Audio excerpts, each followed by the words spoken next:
नमस्कार दोस्तों। आशा रखता हूं कि आप और आपके परिवार वाले अपने घर पर स्वस्थ और सुरक्षित होंगे। दोस्तों, एमएस यूनिवर्सिटी में एफवाई बीकॉम ऑनर्स के सेमेस्टर नंबर 1 में हमारा 7th नंबर का जो ऑप्शनल सब्जेक्ट है आईकेएस, जिसमें से आपने अगर history and development in accounting subject select किया हो तो आज के सेशन में हम लोग ये history and development in accounting subject के इंपॉर्टेंट एमसीक्यूज फॉर प्रैक्टिस जो कि हमने प्रोवाइड किए हैं उसको डिस्कस करने जाने वाले हैं। पर इससे पहले एक चीज आप लोग ध्यान रखना दोस्तों कि अगर आप लोगों ने इसके यूनिट का डिस्कशन वाला वीडियो ना देखा हो तो उसको साहस स्मार्ट स्टडीज एप्लीकेशन से पहले देख लीजिए और उसके बाद ये प्रैक्टिस के लिए एमसीक्यूज दिए हैं फॉर बेटर अंडरस्टैंडिंग। जो मटेरियल आपको दिया है जिसके वीडियो डिस्कशन ऐप पर रखे उसको आपको जरूर से देखना चाहिए। और इसके अलावा सभी सब्जेक्ट के best study pamphlets, study videos, revision notes for internal exam as well as external exam वो सब साहस स्मार्ट स्टडीज एप्लीकेशन पर अवेलेबल है। तो आप और आपके सारे फ्रेंड्स इसका बेनिफिट ले सकते हैं। अगर नेक्स्ट सेमेस्टर या आगे की पढ़ाई के लिए भी अगर आप साहस इंस्टीट्यूट के offline mode, online live mode या एप्लीकेशन मोड से जुड़ना चाहते हैं तो लोवेस्ट फीस पर बेस्ट क्वालिटी का एजुकेशन आपको मिलेगा। चलिए, यहां पर हम लोग history and development in accounting के यूनिट नंबर 1 का एमसीक्यूज उसका डिस्कशन शुरू कर रहे हैं। तो देखिए, आपके पास ये पैम्पलेट होना चाहिए जो कि सास एप्लीकेशन से आप डाउनलोड कर सकते हैं।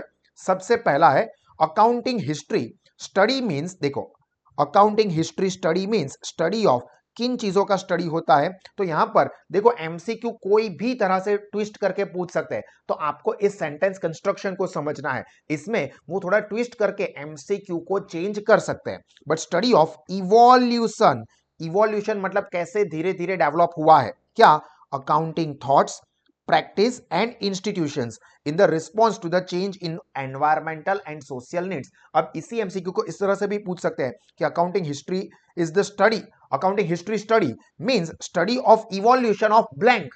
तो यहां पर आंसर हो जाएगा accounting thoughts, practice and institutions. इस तरह से चेंज कर सकते हैं। तो याद रखना है कि study of evolution of accounting practices, accounting thoughts and accounting institutions.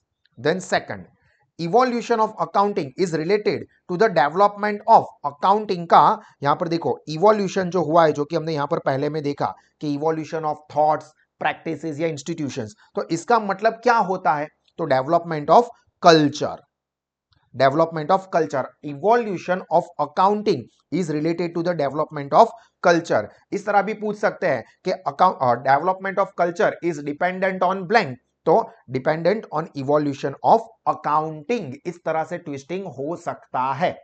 Then third, accounting is a system of recording and summarising of business and financial, क्या, ये तो ऑब्वियसली सबको पता है कि बिजनेस ट्रांजैक्शंस। तो यहां पर ये बहुत सिंपल है कि accounting is a system of recording and summarising. आपको ये भी पूछ सकते हैं कि accounting is the blank of business and other transactions, तो recording and summarising of business and financial transactions. तो दो फॉर्म में याद रखोगे कि तो अकाउंटिंग क्या होता है, recording and summarising of accounting and financial transactions. Then the review of evolution of accounting can be classified into ancient accounting system. Accounting is the prehistoric, prehistoric कौन से जगह से आया है, तो आपको इजिप्टियन कल्चर का पता हो तो उसमें ये इजिप्टियन कल्चर यानी कि इजिप्ट से डेवलप हुआ है, ये आपको याद रखना होगा। The review of evolution of accounting can be classified into ancient accounting system, accounting prehistoric, देखो दोनों ही सेम है। तो यहां पर ग्रीस, अब आपको ऑप्शन में क्या दिया है उस चीज को आपको ध्यान रखना है, ठीक है। दो कंटेंट आपको यहां पर ध्यान रखने हैं। Then the review of evolution of accounting can be classified into ancient accounting system, accounting in pre historic China. Sir अब यहां पर तो सेम क्वेश्चन में अलग अलग क्यों है, क्योंकि सभी कल्चर में ये चीज डेवलप हुई है। बट आप याद रखना कि देखो आपको ये पाकिस्तान, इंडिया, अफगानिस्तान, ये किसी भी कल्चर में हमको नहीं आया है, हम लोगों ने तो इसको अडॉप्ट किया है। देखो आप ऊपर भी देखोगे तो इंडिया, पाकिस्तान, अफगानिस्तान, यहां पर ये history and development of accounting का कॉन्सेप्ट नहीं हुआ था। तो जो हुआ है उसमें से ही कोई ऑप्शन होगा। ऐसा नहीं होगा कि सर इजिप्ट भी देखने को मिला, ग्रीस भी देखने को मिला, रोमन भी देखने को मिले, चाइना भी देखने को मिले, दो नहीं देखने को मिलेंगे, कोई एक ही होगा जो कि हमारे जो अलग अलग कल्चर स्टडी कंटेंट में है, जिसका मैंने कहा कि पैम्पलेट और वीडियो सास एप्लीकेशन पर है। तो उसमें आप देखोगे तो आपको पता चल जाएगा कि यहां पर इंडिया, पाकिस्तान, अफगानिस्तान, इसमें history and development of accounting के कॉन्सेप्ट्स नहीं आते हैं। Then seventh, the review of evolution of accounting can be classified into ancient accounting system of Rome, जो मैंने आगे ही बोल दिया, ठीक है। तो यहां पर देखोगे अगेन कि इंडिया पाकिस्तान ये सब नहीं आएगा।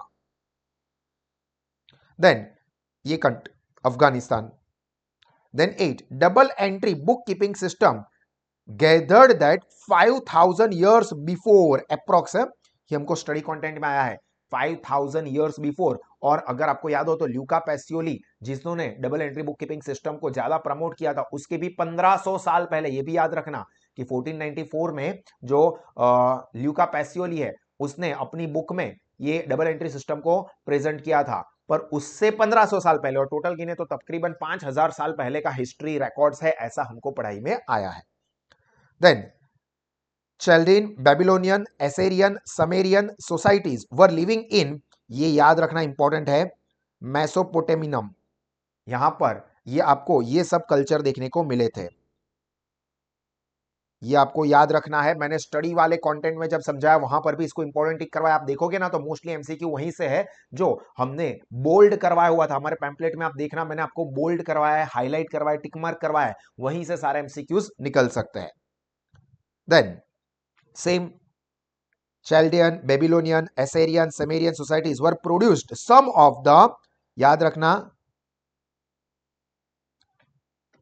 primogenital records of commerce, याद रखना primogenital records, ठीक है। ये भी चीज टिक मार्क की हुई है हमारे डिटेल पैम्पलेट में।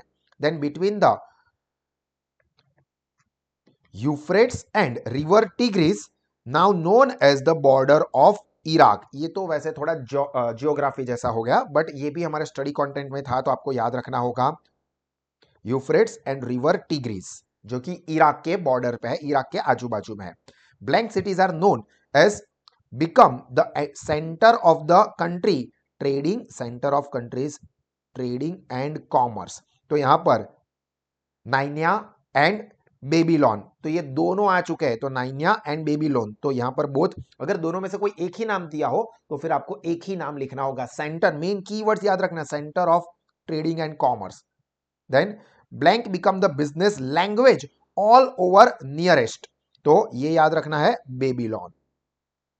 Then which ruler of blank societies held use ancient recording system, तो समेरियन, तो समेरियन रूलर्स जो है उन्होंने यहां पर क्या यूज किया था, एंशियंट रिकॉर्डिंग सिस्टम को। Then 15th number, the scribe, scribe was blank corresponding of today's accountant, तो ये आएगा Mesopotamian. Then during this era private firms places employed the service of an associate knowledge as a prestigious profession, उस वक्त इसको as a profession consider किया जाता है, तो ये ध्यान रखना है। 15th और 16th दोनों ध्यान रखना है। 15th नंबर में द स्क्राइब, मेसोपोटेमियम एंड यहां पर profession. Then 17th, the scribe would dry the table in the sun for crucial transaction which needed an eternal record, eternal मतलब लॉन्ग टर्म का एक्सटर्नल रिकॉर्ड, लॉन्ग टर्म के लिए main, तो यहां पर ये इंपॉर्टेंट है। उसके बाद अरेबिक सिविलाइजेशन के जो कॉन्सेप्ट है उसके ऊपर के भी आपके एमसीक्यूज क्या आ सकते हैं, ये हमने जो रेफरेंस के तौर पर दिए हैं वो है। इसके अलावा आपको डिटेल स्टडी पैम्पलेट जरूर से रिफर करना चाहिए, ठीक है, ध्यान रखना। Blank civilisation introduce Arabic numeration, ये हमको ऑलरेडी इंपॉर्टेंट आया था, और याद रखना कि उन्होंने रोमन नंबर को रिप्लेस करके अरेबिक न्यूमरेशन को इंट्रोड्यूस किया हुआ था, जो कि मैंने आपको ऑलरेडी हाईलाइट करवाया है। अब हम बात करते हैं दोस्तों इजिप्टियन सिविलाइजेशन की, तो देखो उसमें क्या क्या है, Egyptian book keepers associated checked by internal control system. देखो इजिप्टियन बुक कीपर्स जो थे वो इंटरनल बुक कीपिंग सिस्टम को कंसीडर करते थे। Then irregularities disclosed by royal auditors, royal auditors मतलब जो गवर्नमेंट के ऑडिटर्स उस वक्त होते थे, वर पनिशेबल बाय, क्या पनिशमेंट मिलती थी अगर वो कोई गलत प्रैक्टिसेस में पकड़े जाते हैं, तो they are imposed with fine और म्यूटिलेशन और डेथ। तो यहां पर ये सारी की सारी पनिशमेंट अवेलेबल थी डिपेंडिंग के उन्होंने किस तरह का गलत मैल प्रैक्टिस की हुई है। Then, because of blank Egyptian treated gold and silver not as the unit of fungible value. तो यहां पर याद रखना कि because of illiteracy, lack of coined money, ये मेन रीजन था, and inability to describe all goods, ये reason थे जिसकी वजह से जो इजिप्तियन थे वो गोल्ड एंड सिल्वर को सिर्फ और सिर्फ फ्यूजिबल वैल्यू के तौर पर यूज करते थे। Then next MCQ, the scribe maintain the records of blank as writing instrument। तो वो क्या यूज करते थे राइटिंग के लिए? तो फीदर्ड क्विल या पैपिरस। तो यहां पर ये दोनों चीजों का इस्तेमाल करते थे रिकॉर्ड्स को मेंटेन करने के लिए। अब ये दोनों में से अगर आपको कोई एक ही ऑप्शन में देखने को मिलता है तो वही आपको सिलेक्ट करना होगा, ठीक है, क्योंकि ये दोनों का इस्तेमाल होता था इन अवर इजिप्तियन सिविलाइजेशन। क्लियर? चलिए अभी हम लोग ग्रीक सिविलाइजेशन के ऊपर जाएंगे, बट इससे पहले मैं आप लोगों को बता दूं दोस्तों कि साहस इंस्टीट्यूट में FY बीकॉम के लिए सेमेस्टर 1, सेमेस्टर 2 और इवन आगे SY या TY बीकॉम के लिए भी बेस्ट क्वालिटी के एजुकेशन के लिए अलग अलग स्टडी ऑप्शंस अवेलेबल है। Offline mode, online live mode या एप्लीकेशन मोड, जिसमें लोवेस्ट फीस पर बेस्ट क्वालिटी के एजुकेशनल सपोर्ट स्टूडेंट्स को दिए जाते हैं, जिससे कि कोई भी लेवल का स्टूडेंट बहुत अच्छे से अपना नॉलेज और रिजल्ट दोनों ही बढ़ा सकता है। चलिए अभी हम लोग बात करते हैं हमारे ग्रीक सिविलाइजेशन की, जिसमें देखो ग्रीक सिविलाइजेशन के लिए मोस्ट इंपॉर्टेंट MCQ और जो मोस्टली आपको दिखने को मिलेगा वो क्या था कि introduction of coined money. Coin money was the most important contribution of Greek civilisation, और ये ईयर भी याद रखना 600 BC। तो coined money and 600 BC and it is connected with Greek civilisation. अब उसके साथ साथ जो कॉइन मनी का इंट्रोडक्शन हुआ था उसके साथ साथ बैंकिंग का भी बहुत बढ़िया डेवलपमेंट हुआ था। तो banking was more developed in Greece. अब आपको ये भी आ सकता है कि banking was more developed in blank civilisation, तो ग्रीक सिविलाइजेशन, एंड यहां पर blank was more developed in Greek civilisation या ग्रीस, तो बैंकिंग, ठीक है, वाइज वर्सा, दोनों के फॉर्म में MCQ आपको काम लग सकते हैं। Then bankers kept banking books, ध्यान रखना बैंकिंग बुक्स को वो मेंटेन करते थे, as evident in blank management accounting was used in the business. Zenon papyri, ये याद रखना इंपॉर्टेंट है, ये भी मैंने कहा था। ये रोमन सिविलाइजेशन में बहुत सारी चीजें ऐसी है जो कि आपको MCQ के फॉर्म में काम लग सकती है। Then blank refers to the study of some of the most ancient document that have been preserved from the ancient Mediterranean। तो यहां पर ये सेम पैपरिलॉजी, जो ये याद रखना है, again very important, most ancient document का स्टडी। ये आप देखना, हमारा पैम्पलेट आपके हाथ में रखना, पैम्पलेट में ऑलरेडी सारी चीजें बोल्ड की हुई है।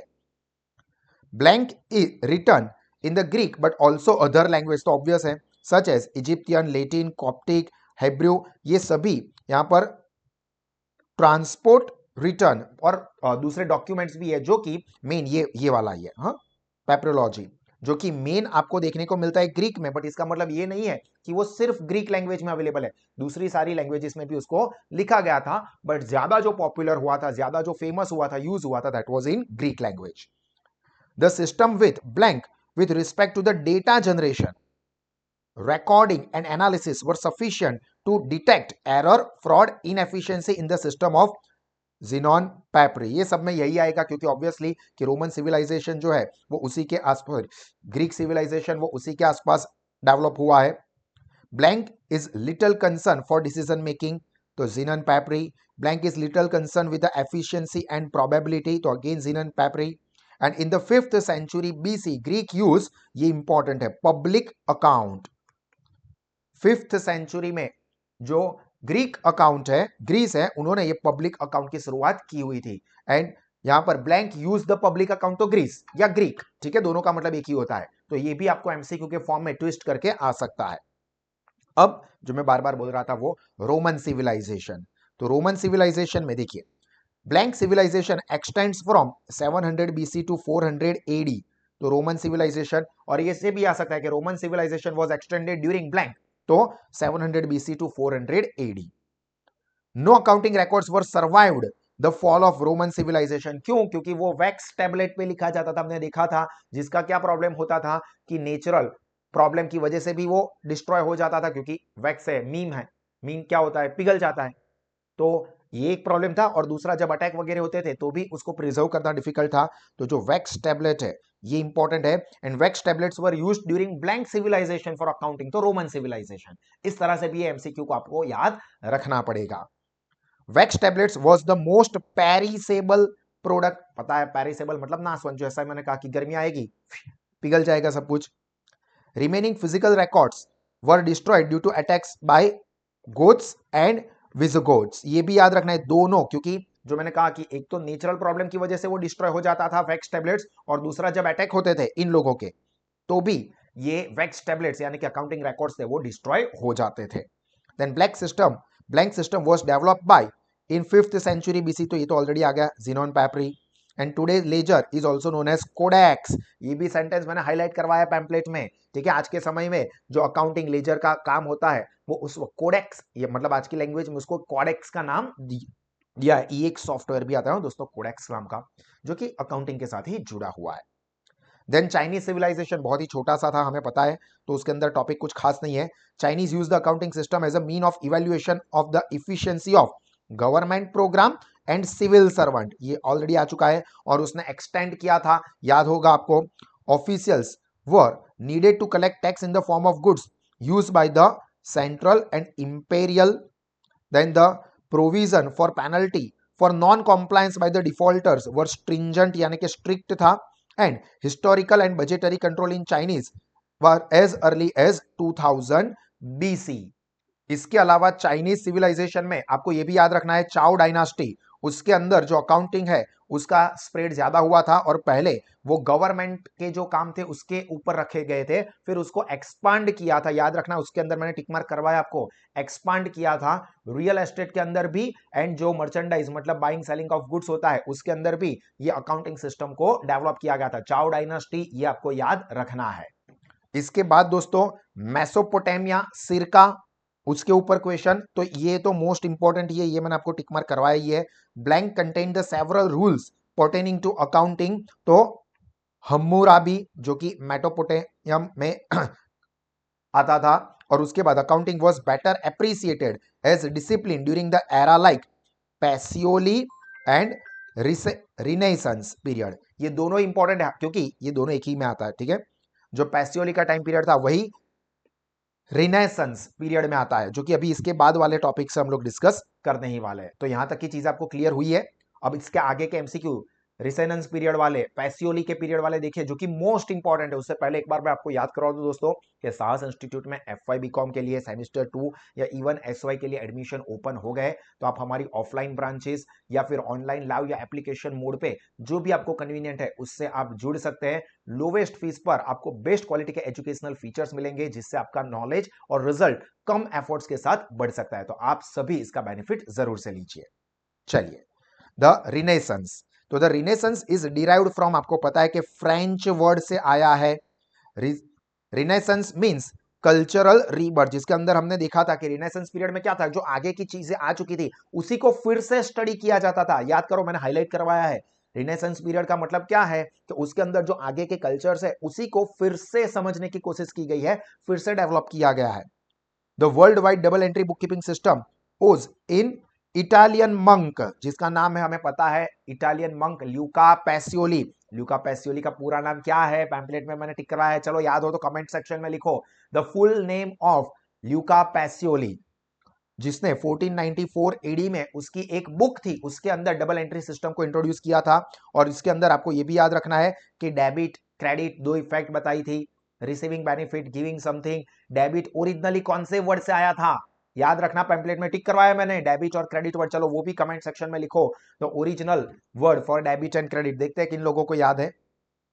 And blank accounting becomes the reference text, technical tools and दो सब्जेक्ट्स बाय लास्ट 700 ईयर्स। हालांकि ये इतना इंपॉर्टेंट नहीं है। इटली के मैथमेटिशियन ल्यूका पैसियोली वो कौन थे, उसके ऊपर भी आपको जो इंफॉर्मेशन याद है या हमारे मटेरियल में आपने देखा हो तो उसके अंदर मैंने बोल्ड टिक मार्क करवाया है, वो वाली चीजें नोट डाउन करो, यहां पर कमेंट सेक्शन में लिखो, देखते हैं किन लोगों को याद है। तो यहां पर दोस्तों ये वाला सेशन हम लोग कंप्लीट करते हैं, बट इसके आगे के यूनिट्स के कंटेंट, उसके स्टडी वीडियोस, सभी बाकी के आईकेएस सब्जेक्ट के वीडियोस या बाकी के सभी कंपलसरी सब्जेक्ट के स्टडी नोट्स, स्टडी वीडियोस, ये सब सास एप्लीकेशंस पर अवेलेबल है। ऑफलाइन मोड में आप पढ़ सकते हो, जिससे कि आप अपना नॉलेज और आपकी ओवरऑल डिग्री का स्ट्रॉन्ग पार्ट बना सको। तो विद दैट सेड, मी भाविन सा signing off. God bless you all. जय हिंद।